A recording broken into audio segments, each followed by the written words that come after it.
चुनाव से पहले ही फूलपुर सीट की चर्चा, नेहरू और अतीक के गढ़ पर है भाजपा का कब्जा। पिछड़ी जातियों और मुसलमानों का है यहां पर दबदबा, 2024 में पलटेगी जीत की कहानी। वीआईपी सीट पर सबकी नजर, पहले नीतीश कुमार की थी चर्चा और अब केशव प्रसाद मौर्य पर अटकी बात। पंडित नेहरू, विजय लक्ष्मी पंडित, वीपी सिंह, छोटे लोहिया, अतीक अहमद और केशव प्रसाद मौर्य, इन सभी नामों का पार्टी से हटकर भी सियासत में अपना एक अलग रसूख है और इन सभी को फूलपुर सीट ने लोकसभा तक पहुंचाया है। और अब 2024 से पहले एक बार फिर से इस सीट की चर्चा शुरू हो गई है। कौन चुनाव लड़ेगा ये तय नहीं है, लेकिन कौन कौन मिलकर चुनाव जिता सकते हैं ये सब पार्टियों को अच्छे से पता है।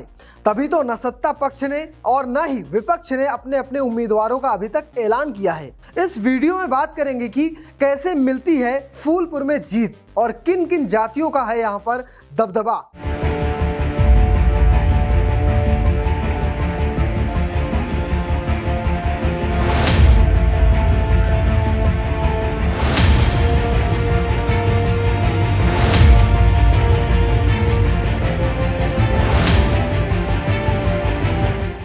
फूलपुर संसदीय सीट के इतिहास पर अगर नजर डालें तो फूलपुर लोकसभा सीट देश के आजादी के बाद से ही वीवीआईपी सीटों में से एक है। फूलपुर सीट के इतिहास पर गौर करें तो स्वतंत्रता के बाद से अभी तक यहां पर हुए जितने भी संसदीय चुनाव हैं उनमें से फूलपुर सीट पर 7 बार कांग्रेस ने कब्जा जमाया है, जबकि 5 बार ये सीट सपा के नाम रही है। और 2014 में पहली बार ऐसा हुआ जब भाजपा यहां पर जीत दर्ज कर पाई थी, वो भी केशव प्रसाद मौर्य यहां पर भाजपा के उम्मीदवार थे।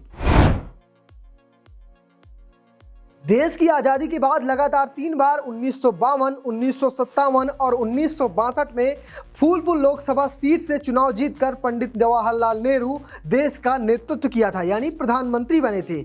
पंडित जी की मौत के बाद इस सीट पर 1967 में विजया लक्ष्मी पंडित, जो पंडित नेहरू की बहन है, उन्होंने जीत दर्ज की और उसके बाद फिर कई और पार्टियों ने यहां पर अपना दबदबा जमाया या कह सकते हैं परचम फहराया, जिसमें पहली जीत जनेश्वर मिश्र की थी और उसके बाद फिर कई बार ऐसा हुआ कि दूसरी पार्टियों ने कब्जा किया। लेकिन 1996 में पहली बार ऐसा हुआ जब सपा यहां से चुनाव जीती और 2004 तक उसका यहां पर दबदबा रहा था। 2004 में सपा के टिकट पर अतीक अहमद ने यहीं से चुनाव जीता था और 2009 में बसपा के टिकट पर कपिल मुन करवरिया यहां से सांसद बने थे। 2014 में पहली बार भाजपा के खाते में यह सीट गई थी, जिसमें 3 वर्ष बाद ही उपचुनाव हुए थे और उस उपचुनाव में सपा ने जीत दर्ज की थी। लेकिन 2019 में यहां भाजपा की केसरी देवी पटेल ने जीत का परचम लहराया था। ये तो था यहां से जीतने वालों का इतिहास, लेकिन अगर बात करें जाति समीकरण की तो वो काफी रोचक है, क्योंकि यहां पर पिछड़ी जातियों का जबरदस्त दबदबा रहा है और उसके साथ ही मुसलमान और ब्राह्मण वोटर भी जीत का मजा बढ़ा देते हैं। फूलपुर लोकसभा में पिछले चुनावों के आंकड़े देखें तो यहाँ पर सबसे ज्यादा तकरीबन 3 लाख कुर्मी वोटर हैं, 1 लाख जाटो और लगभग 1.5 लाख गैर जाटो दलित वोटर हैं। इसके अलावा इस क्षेत्र में लगभग 2 लाख मुस्लिम, 2 लाख ब्राह्मण और 2 लाख ही यादव वोटर हैं। इसके साथ साथ पिछड़ी जातियों में बिंद, निषाद, प्रजापति वोटरों की संख्या लगभग 1 लाख है और आपको बता दूं कि 1 लाख वोटर विश्वकर्मा, मौर्य, साथ में कुशवाहा जाति के आते हैं।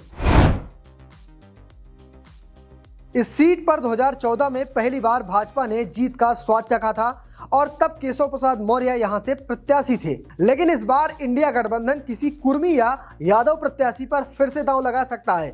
इंडिया की तरफ से पल्लवी पटेल यहां से किस्मत आजमा सकती हैं, क्योंकि लगातार वो इस पर बात कर रही हैं और उनके पिता सोनेलाल पटेल यहां से कई बार अपनी किस्मत आजमा चुके हैं।